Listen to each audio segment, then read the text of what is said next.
Hermanos, estamos entonces nuevamente, por la gracia del Señor, en esta serie de predicaciones que hemos llamado Su historia, nuestra historia. ¿Cómo vamos pues? ¿Cómo van las cosas? ¿Bien? No sé si, no sé si todos saben, parece que no, pero recuerden que estamos haciendo un esfuerzo junto con el Redil Estadio de elaborar devocionales diarios para que tú que estás sumergida o sumergido en ese libro de la Biblia puedas tener algunas explicaciones un poco más, digamos, más claras acerca de algunas partes de los libros que estamos estudiando. Entonces, la semana pasada, la semana pasada había un señor todo raro hablando en los devocionales de Levítico, ¿cierto? ¿Sí lo vieron o no? Sí, es un raro. Es muy raro. Ay, mi hermano, eso grabado como desde diciembre, más desde el principio de diciembre. Y uno, bueno, tanto raro eso. Pero ahí estamos, entonces les animo a eso. Yo creo que esto va a ser algo muy especial para nosotros, acercarnos a la Biblia, tratar de entenderla en su conjunto, ese esfuerzo que todos estamos haciendo por que Dios sea más glorificado en nuestras vidas, pero a la luz de lo que Él piensa de Él y de nosotros, que es lo que debe ser. Ustedes, hermanos, no sé si recordarán, yo les confieso algo, yo me fui muy triste hace 8 días. Ustedes saben lo difícil que es ser predicador, hermanos. Ser pastor es difícil, ser predicador también lo es, pero hay algunas ocasiones en las que uno se va tan triste, hermanos, tan maluco, porque básicamente la sensación que uno experimenta es que la cosa no se entendió. Y eso puede ser algo subjetivo, eso es lo bueno, ¿cierto? Eso puede ser algo que yo conmigo mismo pienso y puede ser que hasta quedó claro, no importa. Pero yo quiero hacer un mini repaso de el libro de Levíticos, ¿bien?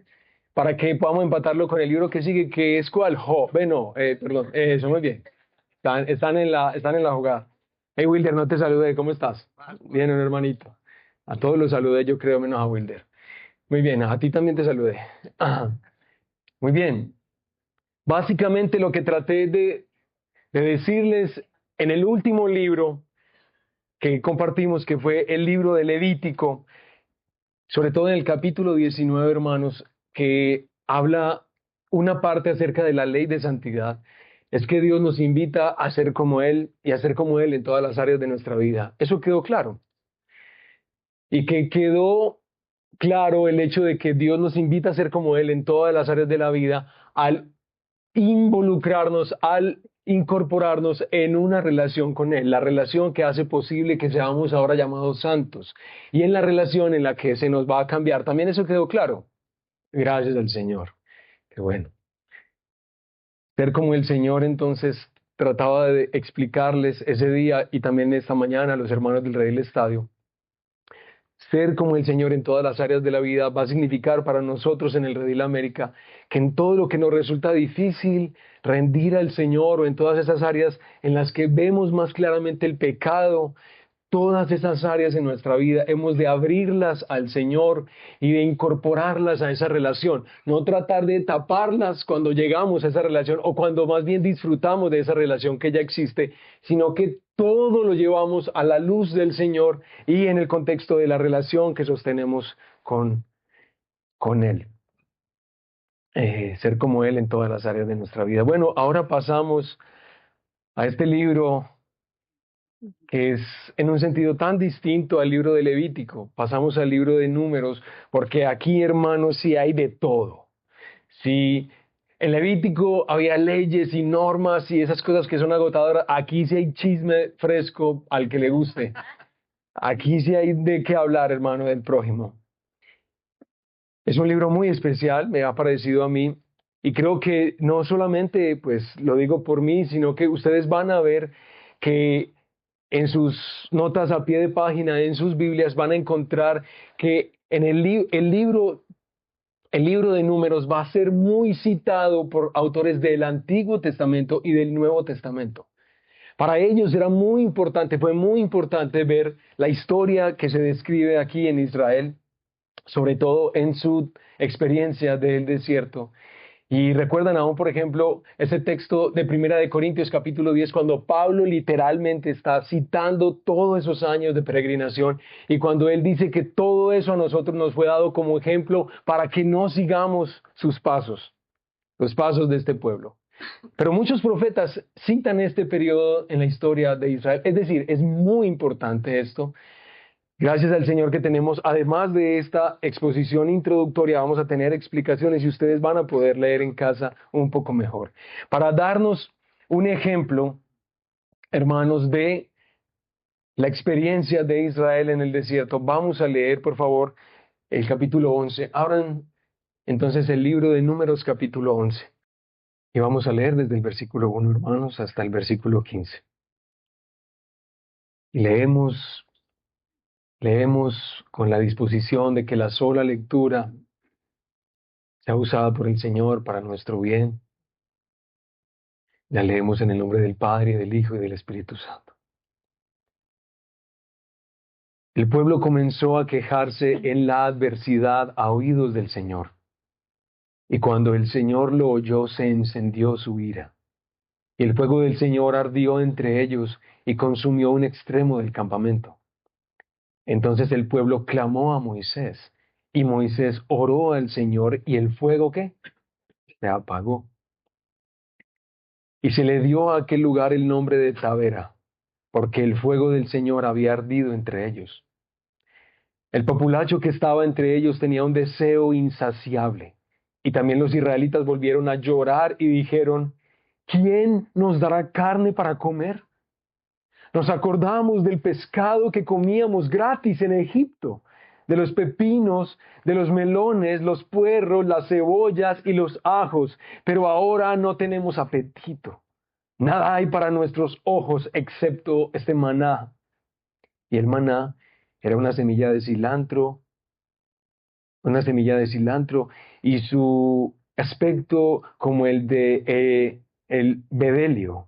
Y el pueblo iba, lo recogía y lo molía entre dos piedras de molino, o lo machacaba en el mortero y lo hervía en el caldero y hacía tortas con él. Y él tenía sabor de tortas cocidas con aceite. Cuando el rocío caía en el campamento por la noche, con él caía el maná. Y Moisés oyó llorar al pueblo por sus familias, cada uno a la puerta de su tienda. Y la ira del Señor se encendió en gran manera, y a Moisés no le agradó. Entonces Moisés dijo al Señor, ¿por qué has traído tu mal a tu siervo? ¿Y por qué no he hallado gracia ante tus ojos para que hayas puesto la carga de todo este pueblo sobre mí? ¿Acaso concebí yo a todo este pueblo? Fui yo quien lo dio a luz para que me dijeras, llévalo en tu seno, como la nodriza lleva al niño de pecho a la tierra que yo juré a sus padres. ¿De dónde he de conseguir carne para dar a todo este pueblo? Porque claman a mí diciendo, danos carne para que comamos. Yo solo no puedo llevar a todo este pueblo, porque es mucha carga para mí. Y si así me vas a tratar, te ruego que me mates, si he hallado gracia ante tus ojos, y no me permitas ver mi desventura. Bueno, dejemos hasta acá, ¿sí? Oramos al Señor, hermanos. Oremos al Señor, precioso que está entre nosotros, por su gracia y su misericordia, está entre nosotros.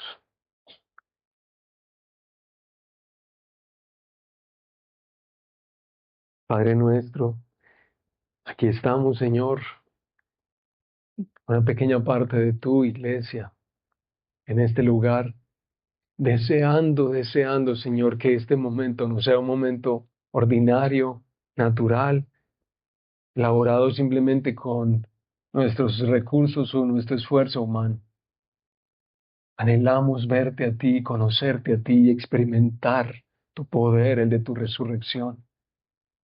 Estamos aquí, Señor,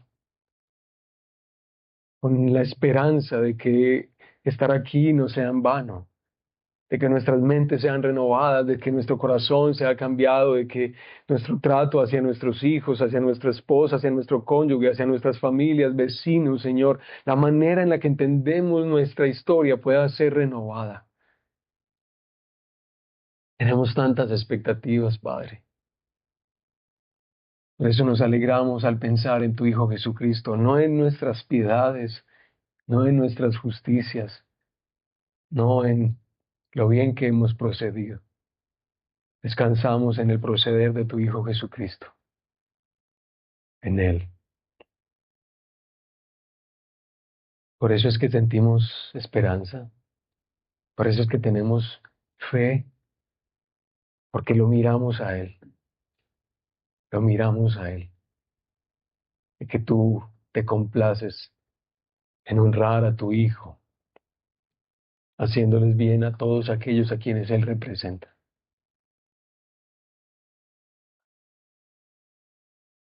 Bueno, Padre precioso, gracias te damos. En el nombre de Jesús. Amén. Bien, hermanos, ¿cómo les parece que este libro es conocido o la manera en la que los judíos le nombran al libro de Números es en el desierto? Así es como le llaman. Y creo la verdad que ese es un nombre muy acertado, porque este libro de lo que nos va a hablar es justamente de la experiencia de Israel en el desierto. En todos esos años de peregrinación que nos quedan a nosotros justamente para que aprendamos de eso que vemos en esos mínimo 40 años de trasegar. Bien, eso es lo que vamos a hacer. De manera muy sencilla, en esta tarde, y participen todo lo que quieran, hermanos, vamos a pensar en algunas cosas que podemos ver en este relato. Por eso le quiero llamar a esta exposición Aprendizajes del desierto. Y básicamente voy a dividirlo en 3 aprendizajes. Ustedes pueden sacar muchos más esta semana que viene, pero esto es en lo que quiero hacer énfasis. En primer lugar, esos aprendizajes del desierto que dicen acerca de nosotros, que dicen acerca de Dios y que dicen acerca del mediador. Eso es. Entonces arrancamos por lo que esta experiencia en el desierto dice acerca de nosotros. Puede sonarte extraño que yo diga qué dice acerca de nosotros, pues porque tú ni siquiera has ido a un desierto, ¿cierto? No conocemos ni el de el de la Tatacoa. Ahora estar por allá. Pero recuerden, hermanos, que esta historia que nos es dada aquí en las páginas de las Escrituras, y sobre todo la historia del pueblo de Israel, es importante para nosotros porque ese pueblo es representante de la humanidad. La forma en la que nosotros procedemos con el Señor y nuestra relación, la que sostenemos o no sostenemos con Él, está muy bien retratada en Israel. ¿Qué aprendemos acerca de nosotros? Y lo que quiero decir básicamente, ya van a ver que se divide en varias cosas, pero lo que quiero señalar y que ustedes seguramente van a poder darse cuenta en la lectura de esta semana es que acerca de nosotros vemos una terrible compulsión a la rebelión. Yo sé que aquí hay personas que pueden tener un carácter más noble. Aunque en casa te han dicho toda la vida que tú eres la nobleza en pasta, por favor, considera que tal vez esto de alguna manera, así no sea tan consciente, te describe a ti. Lo que aprendemos acerca de nosotros es esa compulsión a la rebelión. Ustedes ven todo el relato de Números y una de las cosas que más llama la atención y que sorprende es la cantidad de ocasiones en la que el pueblo de Israel expresa su malestar frente al Señor y frente a su siervo Moisés. Van a ver constantemente palabras como quejarse, hablaron, murmuraron, murmurar, murmuró, discutió, impacientó, habló contra, reveló. Van a darse cuenta que es increíble, tanta repetición de esto mismo. Y todo esto, todas estas palabras nos cuentan el tipo de respuesta que está dando el pueblo recién sacado de la esclavitud en Egipto a su libertador. Y uno se sorprende. Uno dice, ¿qué pueblo tan malo? ¿Eh? No sé, ¿cierto? Hay que pensarlo 2 veces. Y hay que pensar lo que estamos diciendo, que ellos nos representan bien a todos nosotros. Cuando vemos ese relato, hermano, descubrimos lo tremendamente molesto que ha resultado para esta nación de Israel entrar en una relación con Dios. Qué molesto ha sido. De muchas maneras ellos lo han expresado. Pero resulta, hermanos, que es claro para cualquiera que empieza a leer la Biblia de Génesis que Dios se ha propuesto sacar de la esclavitud a este pueblo, pero no solamente para sacarlos de la esclavitud, sino para vivir en medio de ellos. Por eso el tabernáculo, por eso los sacrificios, por eso los sacerdotes. Eso lo hablamos un poquito hace 8 días. Dios quiere vivir en medio de su pueblo. ¿Y por qué, hermanos? Porque resulta que no hay vida fuera de una relación con Él. No hay vida, ¿de acuerdo? Así veamos personas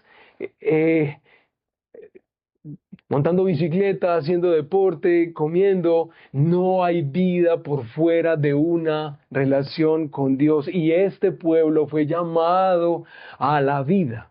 Dios entonces ha de estar en el centro de la vida nacional.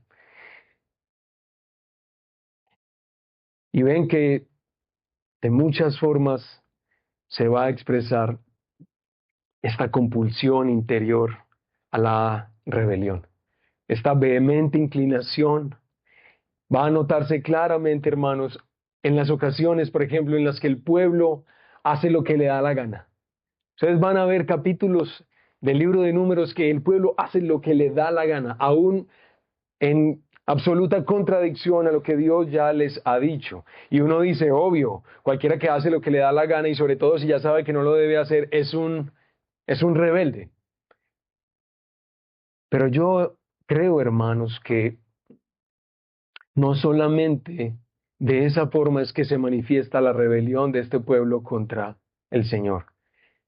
Más bien todas estas experiencias en el desierto nos dejan ver algunas formas de pensamiento o algunas ideas que alimentan y al mismo tiempo manifiestan esa compulsión hacia la rebelión, aunque no sean tan manifiestas como hacer lo que a uno le da la gana. Y yo quiero mencionarles dos de esas ideas.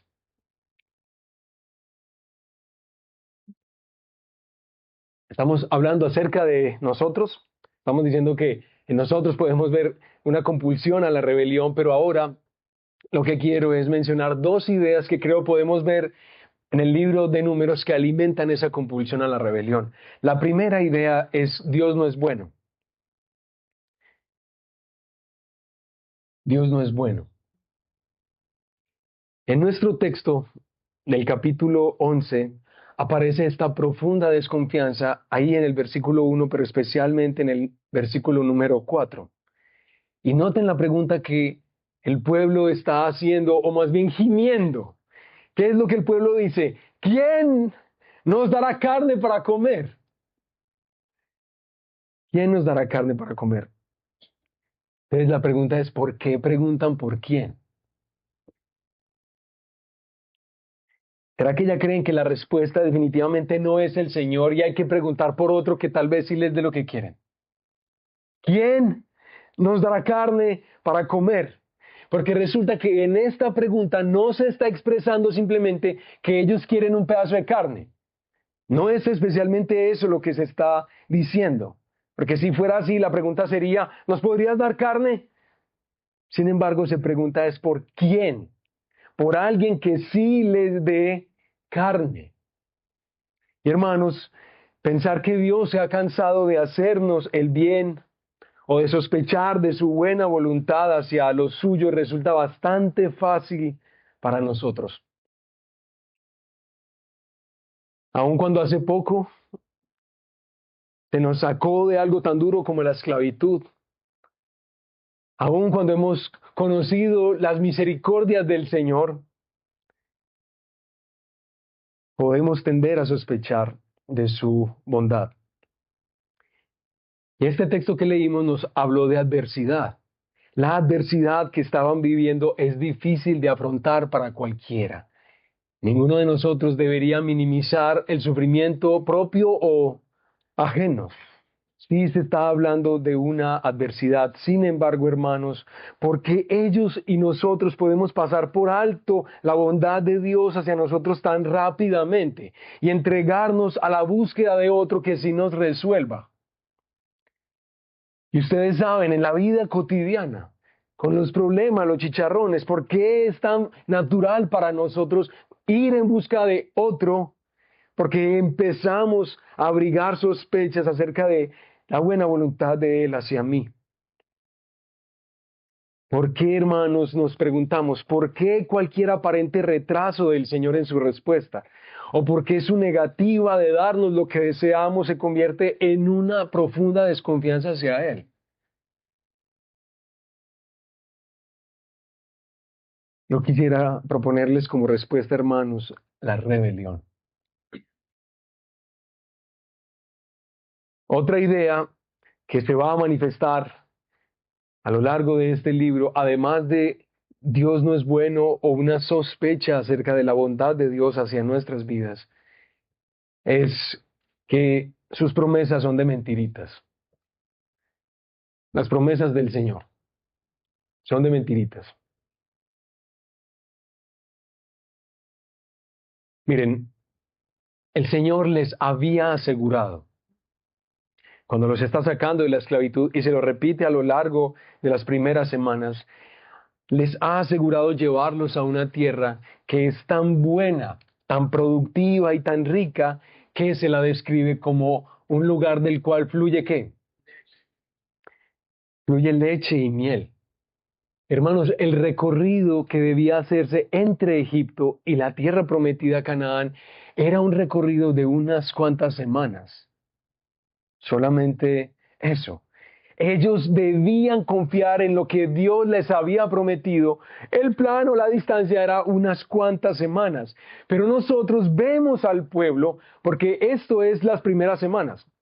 Nosotros vemos al pueblo, hermanos, entregados al deseo por lo conocido. ¿Qué es lo conocido para ellos? Egipto, los puerros, el pescado gratis, oiga, y señalan gratis. Eso no fue el traductor que añadió de gratis. Ese era el clamor de ellos, gratis. Están entregados al deseo por lo conocido y no por lo prometido. Es Canaán. Ellos quieren lo que han degustado allá y no lo que el Señor les ha prometido acá. No es de maná, no es de maná. Hermanos, el maná era transicional. ¿Se imaginan eso? No, claro, era transicional. ¿Se aguantan unas semanitas de maná o qué? Algo así. Pero ellos ya no veían la leche y la miel a la cual se conducían. Y seguramente ellos, como nosotros, cuando el deseo presiona, cuando tú estás apasionado por algo que ya te cautivó el corazón, no hay tiempo para esperar en lo que al final se sabe que es bonito, pero de mentiritas. Cuando uno en el fondo de su corazón sabe que las promesas de Dios son de mentiritas y uno tiene un deseo apasionado por algo, uno no va a esperar. Porque no sabe al final que eso es de mentiritas, que eso es para el pastor, pero el pastor, pues, bueno, hermanos, eso es para otros, menos para mí. Las promesas de Dios, no, es que yo veo que al otro les va tan bien y a mí me va tan mal, esas promesas son para otros. Las promesas del Señor son de mentiritas. Entonces, mis amigos y hermanos, creer que Dios no cumplirá sus promesas se puede ver de muchas maneras en Números.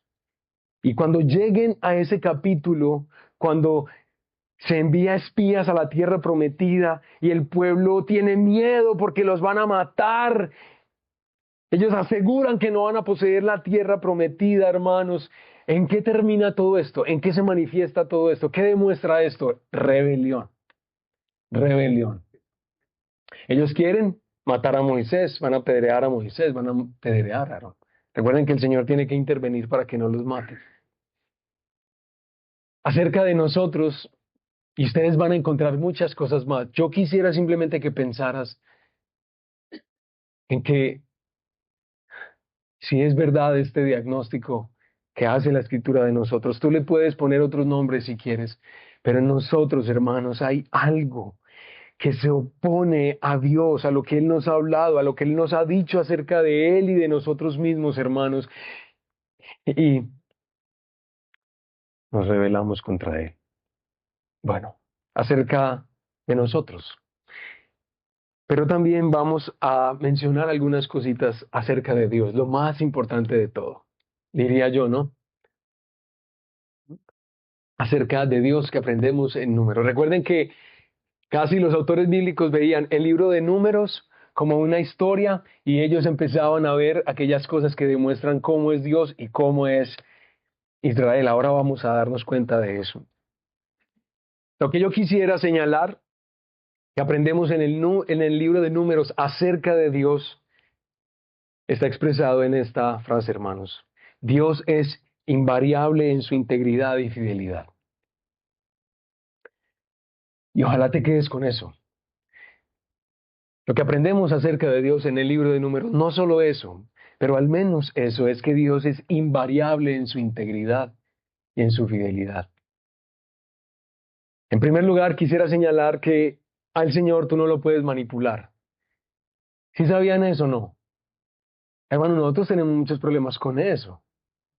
Yo sé que uno se imagina que uno no, pero nosotros tenemos problemas con eso, con manipular al Señor.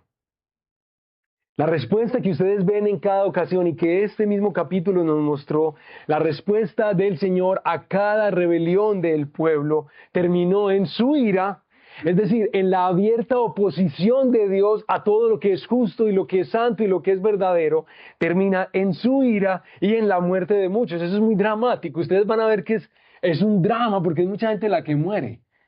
Muchas veces en el libro de Números. Ya vas a darte cuenta cuando pases por esas páginas que no es posible ejercer cierta presión sobre él como para que él ceda. Yo me voy a enojar con él, así como cuando a veces uno se enoja con la esposa, ¿sí o qué? O las esposas se enojan con uno, o los hijos se enojan con uno, o uno se enoja con los papás, o los unos a los otros. Uno se imagina que como que poniéndose seriecito o rebelándose, como que, ¿qué va a pasar? Esa persona va a ceder, va a claudicar, como que no, con tal de que no me deje de hablar, hago alguna cosa. Y resulta, mis hermanos, que el error grande que uno ve en las páginas de las Escrituras, no solamente en números, es que Israel intentó una y otra y otra y otra vez, eso lo vamos a ver muchas veces este año, Israel trató de relacionarse con Dios de esta manera, manipulándolo, como si Dios, el Dios de Israel, el Dios que los ha sacado de la esclavitud, fuera como los dioses paganos, como la idolatría que se practicaba en ese contexto. Esos dioses no tenían problema en que, usted no me está respondiendo mucho, le dejo de dar comida, no le traigo más sacrificios. Vaya a ver usted qué va a hacer. Si se va quedando como sin energía porque yo no le estoy dando los sacrificios de los cuales usted se alimenta, usted va a tener necesidad de prestarme atención y de escucharme. Este Dios que es soberano y que es trascendente, no se deja manipular, ni allá ni acá. Dios permanece invariable en su integridad.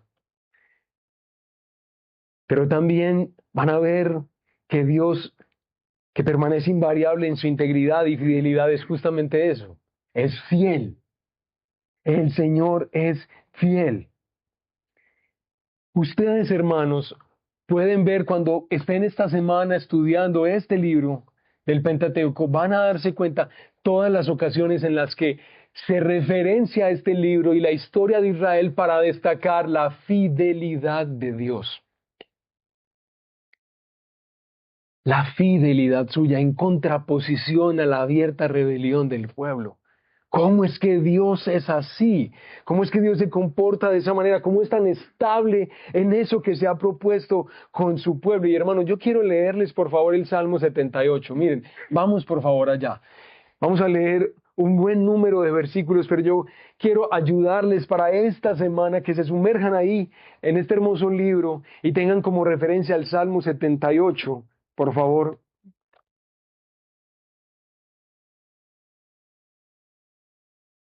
Y miren nada más el título que le han puesto, ¿no? Así no fuese necesariamente el título de los autores bíblicos, pero ellos están entendiendo de qué se trata eso. Y escuchen pues la forma en la que generaciones futuras vieron este relato y qué concluyeron. Escucha, pueblo mío, mi enseñanza. Inclinen ustedes su oído a las palabras de mi boca. En parábolas abriré mi boca, hablaré enigmas de la antigüedad que hemos oído y conocido y que nuestros padres nos han contado. No lo ocultaremos a sus hijos, sino que contaremos a la generación venidera las alabanzas del Señor, su poder y las maravillas que hizo. Porque Él estableció un testimonio en Jacob y puso una ley en Israel, la cual ordenó a nuestros padres que enseñaran a sus hijos, para que la generación venidera lo supiera, aun los hijos que habían de nacer, y éstos se levantaran y lo contaran a sus hijos, para que ellos pusieran su confianza en Dios y no se olvidaran de las obras de Dios, sino que guardaran sus mandamientos y que no fueran como sus padres. Una generación porfiada y rebelde, generación que no preparó su corazón y cuyo espíritu no fue fiel a Dios. Los hijos de Efraín eran arqueros bien equipados, pero volvieron las espaldas el día de la batalla. No guardaron el pacto de Dios y rehusaron andar en su ley. Olvidaron sus obras y los milagros que les había mostrado. Él hizo maravillas en presencia de sus padres, en la tierra de Egipto, en el campo de Zoán. Dividió el mar y los hizo pasar y contuvo las aguas como en un montón. Después los guió de día con la nube y toda la noche con un resplandor de fuego.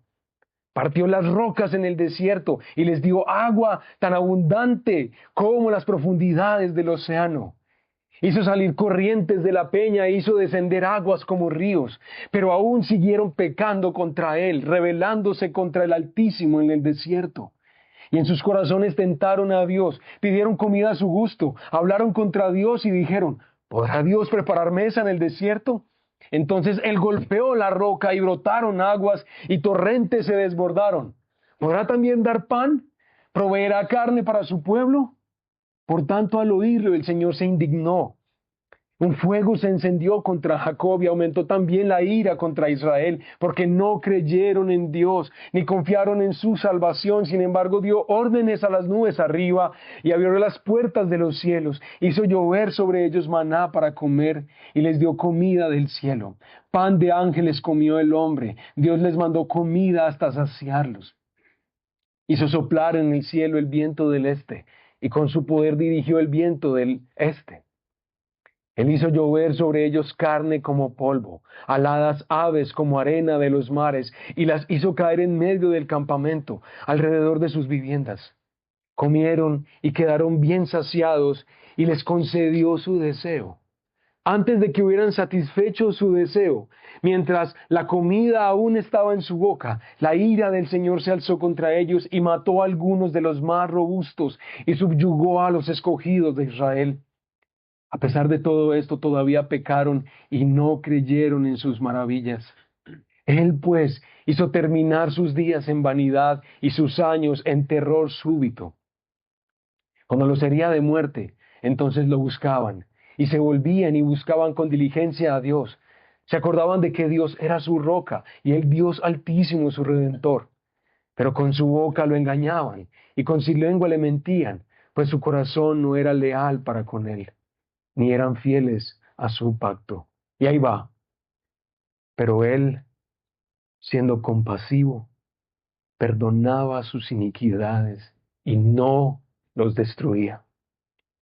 Muchas veces contuvo su ira y no despertó todo su furor. Se acordaba de que ellos eran carne, un soplo que pasa y no vuelve.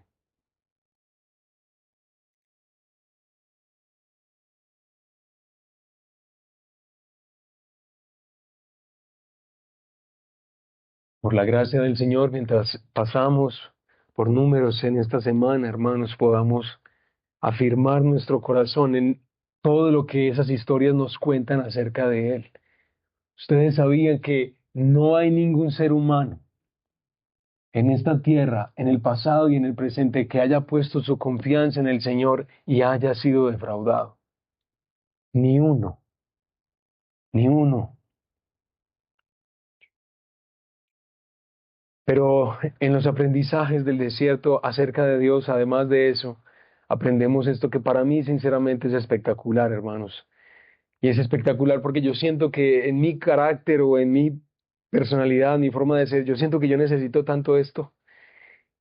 Y es este aspecto del que se manifiesta aquí, y es que Dios persevera en bendecir. Dios persevera en bendecir a su pueblo. Hay una historia que es bastante particular que van a encontrar por allá en adelante del libro de Números, y es la historia de Balaam, la recuerdan, ¿cierto? Diana la recuerda porque seguramente se la han enseñado a los niños arriba también, y bueno, entonces, hmm, Balaam.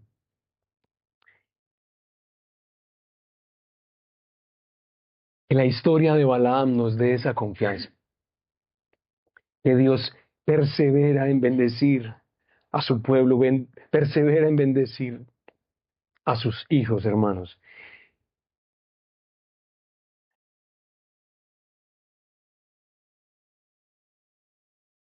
Por favor, muévanse ahí un poquito en Números, porque la verdad es definitivamente es más lindo leerlo. Deuteronomio.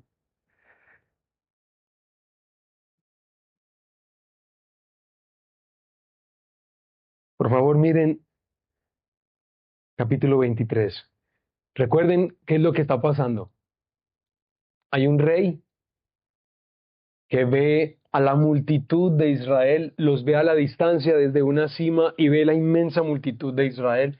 Y este rey teme, porque sabe que su pueblo no sería capaz de resistir la fuerza, el número de este gran pueblo de Dios. Así que Balak manda llamar a este brujo profesional, a Balaam, y lo manda a llamar básicamente, como él mismo lo expresa, Balak mismo lo expresa, es que lo que tú maldices queda maldito y lo que tú bendices queda bendito. Entonces, básicamente él queda contratado para que él hable malas cosas o maldiga a Israel, ¿cierto? Escuchen pues entonces, hermanos, por ejemplo, en el versículo 7, como empieza a decir Balaam en la primera de sus profecías. Desde Aram me ha traído Balac, rey de Moab, desde los montes del oriente. Ven y maldíceme a Jacob, ven y condena a Israel. Pero la pregunta que se hace Balaam es la siguiente: ¿cómo maldeciré a quien Dios no ha maldecido? ¿Cómo condenaré a quien el Señor no ha condenado? ¿Cómo les parece eso? ¿No les parece espectacular? Vale, les voy a dar un datico ya. Ustedes tienen que pensar lo siguiente: mientras esto está sucediendo, mientras Balac contrató a Balaam y todo eso se está dando en la cima, ese pueblo de allá abajo se está rebelando contra Dios. Al mismo tiempo está ocurriendo la rebelión. ¿Ustedes se imaginan eso? Es espectacular. Pero la segunda profecía de Balaam dice lo siguiente, vayan por favor al versículo 18. Levántate, Balac, y escucha. Dame oídos, hijo de Zippor. Dios no es hombre para que mienta, ni hijo de hombre para que se arrepienta. ¿Lo ha dicho él y no lo hará? ¿Ha hablado y no lo cumplirá? Mira, he recibido orden de bendecir. Si él ha bendecido, yo no lo puedo anular. Él no ha observado iniquidad en Jacob. ¿Sabes cómo les parece eso?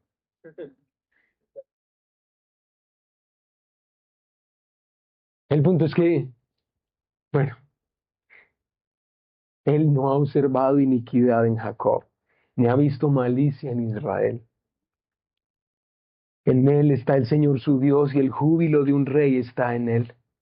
Dios lo saca de Egipto. Es para él como los cuernos del búfalo, porque no hay agüero contra Jacob, ni hay adivinación contra Israel. A su tiempo se le dirá a Jacob y a Israel: vean lo que ha hecho Dios.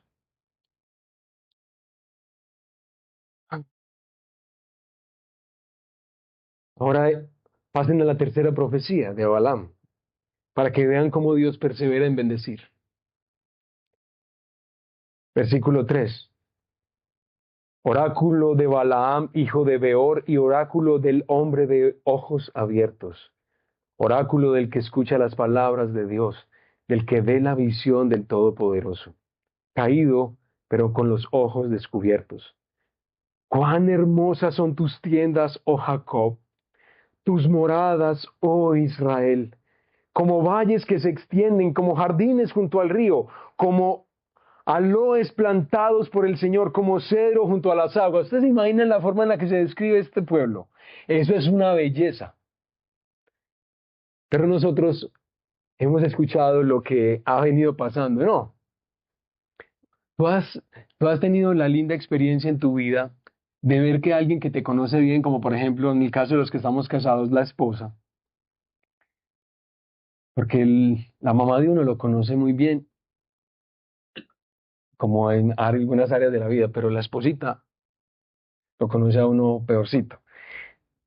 Ustedes han tenido la linda experiencia de que esa persona que entiende claramente quién es uno, y aun que recientemente tal vez uno ha hecho algo que evidentemente ha sido una vergüenza, y que esa persona está en la disposición, cuando alguien le pregunta por uno, de decir cosas tan bellas acerca de uno. Ustedes han tenido esa experiencia. Uno sabe que uno no merece eso. Es más, uno se siente tan privilegiado de ver que alguien es capaz de ver eso en uno, de ser llamado de esa manera, casi como por la fe, ¿no? La fe que ejercitan nuestras esposas y nosotros. Ay, hermanos, así es el Señor, perseverante en bendecir a su pueblo Israel. Pero en la cuarta profecía de Balaam, que me parece también hermosa, hermanos, espectacular, por favor, pasen la página y miren en el versículo 15 lo que se ha de decir acá. Esto es más lindo aún, hermanos, y dice: oráculo de Balaam, hijo de Beor, y oráculo del hombre de ojos abiertos, oráculo del que escucha las palabras de Dios y conoce la sabiduría del Altísimo, del que ve la visión del Todopoderoso, caído pero con los ojos descubiertos. Y ahí va lo que va a decir: lo veo, pero no ahora. Lo contemplo, pero no cerca. Una estrella saldrá de Jacob y un cetro se levantará de Israel, que aplastará la frente de Moab y derrumbará a todos los hijos de Sed. Edom será una posesión, también será una posesión Seir, su enemigo, mientras que Israel se conducirá con valor. De Jacob saldrá el que tendrá dominio y destruirá al remanente de la ciudad. ¿Se dan cuenta de quién se está hablando ahí? Nosotros afirmamos que, por supuesto, es de nuestro Salvador Jesucristo. También se está hablando del rey David. Se está anunciando el rey que va a llegar y que va a hacer justamente eso que se describe acá. Es decir, hermanos, imaginen esto. El pueblo en el libro de Números demuestra constantemente que no quiere, que no puede estar, vivir en presencia de Dios, de su Señor, de su Dios, y a pesar de la ruina y del drama que representa la vida de esta nación, ese drama y esa maldad de ese pueblo no supone la anulación del plan que Dios tiene. Es decir, Él va a perseverar en lo que se ha trazado, que es bendecir a su pueblo, a pesar de, a pesar de, a pesar de lo que se viva, se experimente, Dios va a conservarse no solamente fiel, sino perseverante en bendecir. Ustedes recuerdan a David cuando dice en el Salmo 23 de manera tan hermosa, me encanta esa parte del Salmo 23, el bien y la misericordia me seguirán todos los días de mi vida, y en la casa del Señor moraré por largos días. Es pensar como el libro de Números nos va a ayudar a ver. Dios persevera en bendecir las vidas de los suyos. Hay hermanos que podamos confiar, que podamos afirmar nuestro corazón justamente en estos aprendizajes. Hermanos, Dios es absolutamente confiable, Él es fiel. Nosotros no deberíamos, hermanos, perder de vista el hecho de que Dios sí se ha propuesto hacernos el bien, y aún como lo dice el profeta, que Él haría el bien a nuestras vidas con todo su corazón y todas sus fuerzas. Así es como lo describe Jeremías, así es como Dios quiere hacerle el bien a su pueblo, con todo su corazón, con todas sus fuerzas, hacerle el bien a los suyos. Que haya mucha gloria para el Señor toda esta semana mientras nos sumergimos en esta historia. Hemos mencionado cosas acerca de nosotros, acerca del Señor, y brevemente, hermanos, quiero señalar también algo que creo que es muy importante señalar para nosotros, y es acerca del mediador. ¿Ustedes vieron el mediador acá o no? Por lo menos en este relato. ¿Quién es el mediador? Ujú. Muy bien, Moisés. Y otra vez van a ver a lo largo de la lectura de Números todas las ocasiones en las que Dios está a punto de hacer un desastre. No sé si llamaría desastre en ese caso. Dios está a punto de hacer algo espectacular al destruir al impío. Y aunque Dios es muy glorificado en eso, Él también es muy glorificado en perdonar, y Moisés está ahí. Como lo dice el relato, Señor, no. Varias veces van a escuchar que Moisés y Aarón se inclinaron delante del Señor. Se inclinaron delante del Señor. Oraron e intercedieron por el pueblo y el Señor los perdona. Muchas veces van a ver eso. Nosotros entonces vemos aquí que el mediador, por lo menos el mediador que Dios da a Israel en este contexto, es un mediador que hace un bien tremendo a la vida del pueblo. Es enorme el bien que le hace. Van a tenerlo presente ahí, mis hermanos. Pero algo que también se destaca claramente en el libro de Números es la debilidad de este mediador. ¿Lo vieron en el texto nuestro también o no? ¿Cómo Moisés manifiesta su debilidad? ¿Qué dice el hombre? Que lo mate básicamente, ¿cierto? Qué cansancio, ¿cierto? O sea, qué cansancio, Señor. O sea, qué duro es saber que tú me has puesto esta carga, Señor, a mí.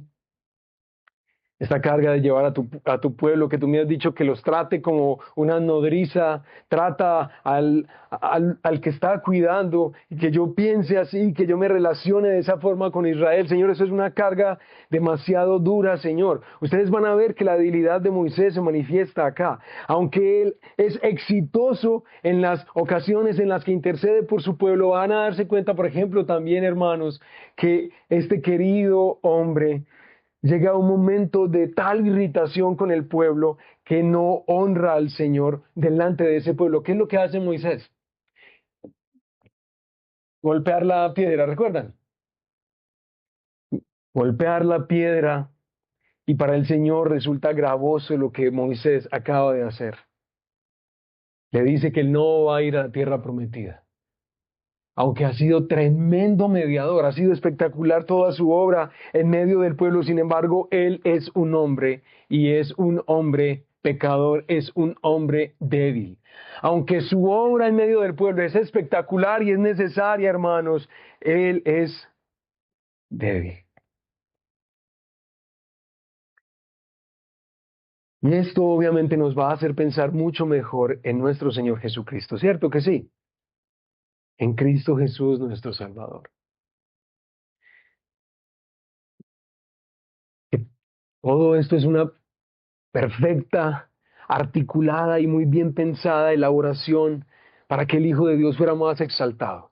El Hijo que siempre estuvo ahí en el seno del Padre desde la eternidad, ahí él viendo cómo se le pintaba, cómo se le retrataba, cómo se le describía en medio de la historia humana. Ese hombre es espectacular, Moisés. Ha sido fiel delante de la casa de Dios, como lo dice el escritor de Hebreos. Pero el Señor Jesucristo no es débil en el sentido en que Moisés lo es. Y todos nosotros reconocemos que para que haya vida en medio del pueblo de Dios se requiere de un mediador.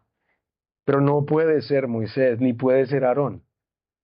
Es más, Aarón en algunas ocasiones funciona como mediador y Dios también contiene su ira por intervención de Aarón, pero ustedes van a darse cuenta lo frágil que es Aarón. Ustedes van a verlo hablando mal de Moisés. Muy raro eso, ¿no? Un hombre que es tratado con tanta honra y con tanta dignidad por el Señor, aunque Dios lo usa como mediador y es un hombre tan frágil. Nuestro Señor Jesucristo no es frágil, hermanos, Él no es débil. Nuestro Señor Jesucristo no pidió sencillamente que se le matara porque estaba tan dura la prueba, estaba tan dura la carga que más o menos quítame la vida ya mejor, Señor. Más bien nuestro Señor Jesucristo es el mediador que encara la muerte, la acepta, pero no porque este pueblo es una carga, sino porque ese es su pueblo, ese es su pueblo por el que Él tiene que morir, por el que Él tiene que dar su vida. Hermanos, cuando nosotros leamos el libro de Números en esta semana y estemos orando en él y suplicándole al Señor que nos dé luz y gracia para entender mejor y más, cuando estemos en esa parte de la historia de Dios, me gustaría, hermanos, recordarles por lo menos para la historia de cada uno de nosotros, para todas nuestras historias, que el Señor, mis hermanos, básicamente como nos muestra aquí en este libro, Dios se ha propuesto hacernos el bien. Se ha propuesto hacernos el bien. A nosotros su pueblo. Y mis hermanos, a pesar de lo que nosotros representamos para Él, a pesar de lo desafiante que a veces nos percibimos en lo que hacemos a diario, que uno a veces hasta piensa, ¿será que le va a quedar grande al Señor? ¿Será que le va a quedar grande al Señor? Que podamos recordar, hermanos, que aún en medio de nuestros dramas y de nuestro pecado y de nuestra infidelidad, el Señor se ha propuesto hacernos el bien y Él, hermanos, fielmente, constantemente y perseverantemente va a intervenir en nuestras historias y en nuestras vidas para que Él cumpla lo que se ha trazado con esta creación, con este mundo, con nuestras vidas, con su historia. En la historia que nos cuenta el libro de Números, nos ayude a fijar nuestros ojos en la fidelidad del Señor, a adorarlo, a reconocer que Él es, a pesar de cómo el pueblo de Israel representa nuestras vidas. Que por la misericordia del Señor, bueno, podamos crecer en esa confianza, en esa fe en Él. Hermanos, tomemos un momentico para orar, sí, por favor. Yo quisiera animarles, hermanos, que pensaras, por favor, en este momento, una oración que quisieras elevar al Señor, pero escúchame, por favor. Si quieres orar en este momento para la gloria del Señor y para el bien de este pueblo, te pediría que por favor ores una oración corta, expresándole de manera muy limitada lo que hemos podido pensar en este momento de este relato. Que quieres adorar al Señor, que quieres reconocer de Él, en que quieres pedirle perdón.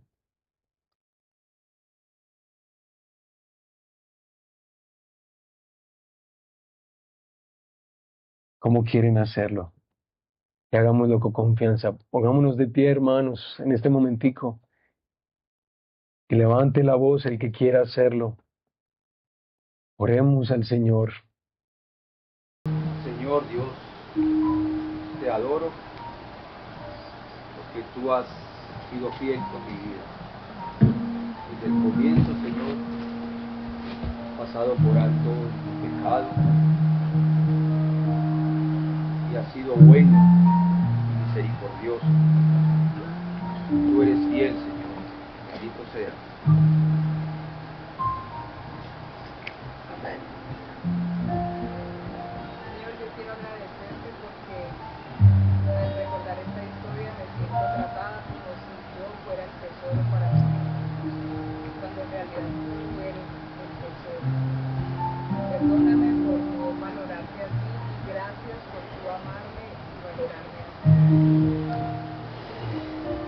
Padre Santo,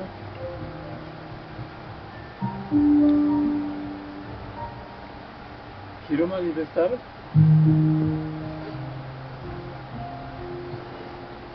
desde lo poco que soy yo,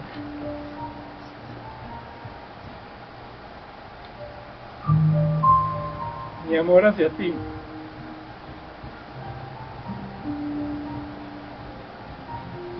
Las cosas que me has dado, las cosas que he vivido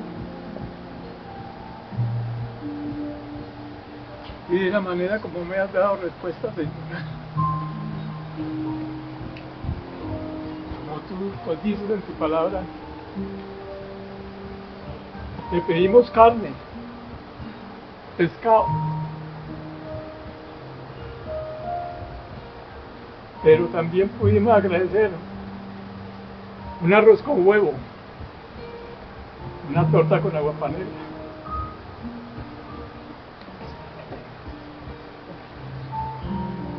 Yo te agradezco, Padre.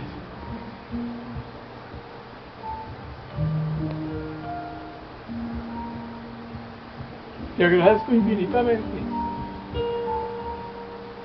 porque aún ahora soy bendecido con carne, con pescado, con lo que tú me has querido dar.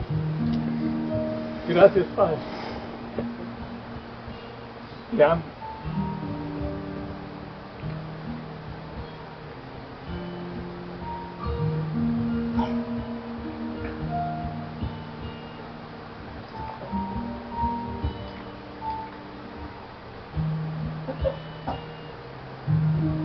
Padre, gracias porque a pesar de que yo pienso que tus promesas son de mentiritas y me dejo llevar por mis deseos, por tu misericordia no me has consumido y porque has querido ver a tu Hijo Jesucristo.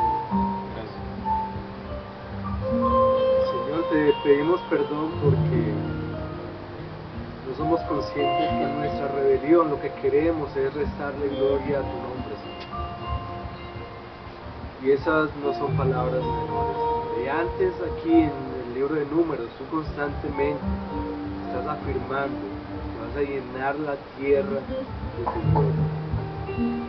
Al mismo tiempo que te pedimos perdón por nuestra rebelión, también reconocemos nuestra fragilidad y debilidad de poder ver qué es todo eso que tú haces que de verdad trae gloria a tu nombre, que tal vez a nosotros no nos gusta por distintas razones, pero especialmente por ese asunto de la rebelión. Yo te pido, Señor, que nos llenes del asombro que tú mismo quieres que tus hijos y toda tu creación tenga de ver lo que tú haces, siempre mostrando tu bondad, tu fidelidad, tu amor especial hacia el pueblo que tú has querido perseverar en bendecir. Otra vez, que toda la creación, visible e invisible, te dé mucha gloria a ti, Señor.